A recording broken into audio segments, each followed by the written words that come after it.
ہاں جی، اب ہم نے دیکھنا ہے یہ واؤ ہے، اس کے اوپر لگی ہوئی جزم، تو یہ ہو گیا واؤ ساکن۔ واؤ ساکن ہو جہاں بھی، یہ جزم جب بھی واؤ کے اوپر آئے واؤ ساکن ہو اور اس سے پہلے حرف کے اوپر آ جائے پیش، ٹھیک ہے؟ تو واؤ ساکن جب پڑھیں گے تو با واؤ ساکن کے ساتھ ملے گا، جب با واؤ پیش بو جب پڑھیں گے تو ساتھ ساتھ ہم نے ایک الف کے برابر لمبا کرنا ہے، کیونکہ ہر ساکن حرف جو ہوتا ہے وہ پچھلے والے کو اپنے ساتھ ملاتا ہے۔ اب ساکن واؤ ہے، یہ تو با واؤ کے ساتھ ملے گا ہی، لیکن پھر جو ایک الف کے برابر لمبا کرنا ہے، یہ قاعدہ کب جاری ہوا ہے؟ واؤ ساکن سے پہلے پیش آنے کی وجہ سے۔ کیسے؟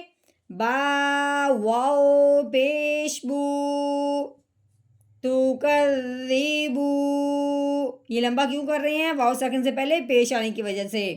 تو کریبو، نون زبردہ، تو کریبونا، نحمده ونصلي على رسوله الكريم، اما بعد فاعوذ باللہ من الشیطان الرجیم، بسم اللہ الرحمن الرحیم۔ السلام علیکم ورحمۃ اللہ وبرکاتہ۔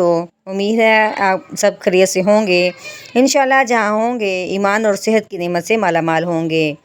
ہاں جی، تو آغاز کرتے ہیں ہم اپنے آج کے سبق کا دعاؤں کے ساتھ، تو چلیے شروع کرتے ہیں۔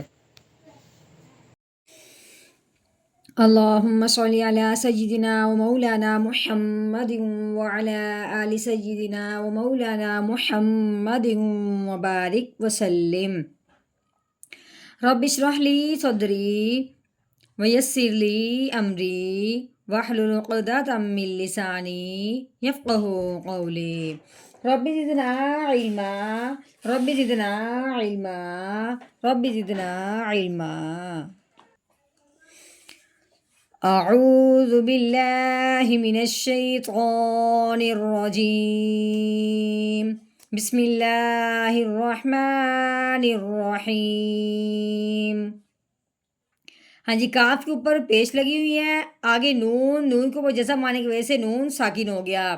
جب بھی نون ساکن ہو اس کو پڑھنے سے پہلے اگلے حرف کو ضرور دیکھتے ہیں، کیونکہ نون ساکن کے بعد حروف ہلکی کا دھیان کیا جاتا ہے۔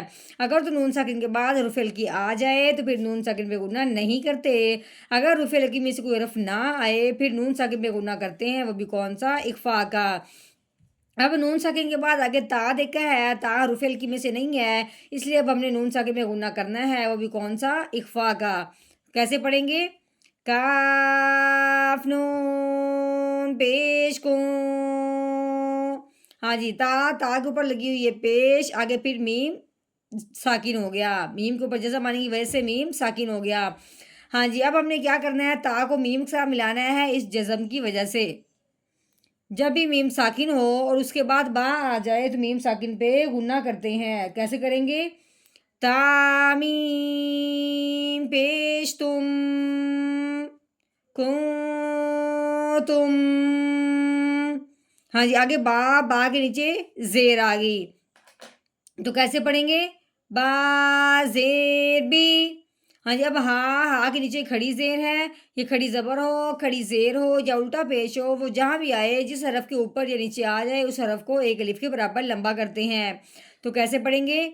ہا کھڑی زیر ہی، بی ہی، ہاں جی، آگے دیکھیں یہ تا ہے، تا کے اوپر پیش لگی ہوئی ہے، تا پیش تو، کاف، یہ کاف ہے جس کا سرا ٹیڑھا ہے، یعنی ڈنڈا ٹیڑھا ہے، یہ کاف ہے۔ آگے رال، رال کے اوپر کیا ہے؟ تین دندوں والی شاد لگی ہوئی ہے، شاد والا جو بھی حرف ہوتا ہے وہ پچھلے والے کو اپنے ساتھ ملاتا ہے۔ اب ہم نے کاف کو رال کے ساتھ ملانا ہے نرمی کے ساتھ۔ کیسے پڑھیں گے؟ کاف زال زبر کر، تو کر، رال کے نیچے زیر آ گئی، رال زیر ری، تو کر ری، ہاں جی، با کے اوپر لگی ہوئی پیش، آگے واؤ، اس کے اوپر جزم آنے کی وجہ سے یہ واؤ ساکن ہو گیا۔ ہاں جی، واؤ ساکن ہو اور اس سے پہلے پیش ہو تو وہ پہلے والا حرف جب واؤ ساکن کے ساتھ ملے گا تو ایک الف کے برابر لمبا ہوگا۔ کیسے؟ با واؤ پیش بو تو کریبو، اب نون ہے، نون کے اوپر زبر لگی ہوئی ہے، نون زبر نا، تو کریبونا، اب آگے آ گیا وقف، اس کو یعنی آیت یہیں پہ مکمل ہوتی ہے، اب آگے وقف آ گیا ہے، تو وقف کی صورت میں اب ہم نے کیا کرنا ہے، نون کو ساکن کر دینا ہے۔ ساکن کا مطلب کیا ہے کہ اس کے اوپر جو زبر لگی ہوئی ہے اس کو ہم نے ہٹا دینا ہے، تو کیا بنے گا، آگے وقف تکذبون، تکذبون۔ ہاں جی، مکمل آیت کا ہم نے کیا ہے توڑ، اب ہم نے اس کا کرنا ہے جوڑ، کیسے، کنتم بیہ تکذبون، کنتم بیہ تکذبون۔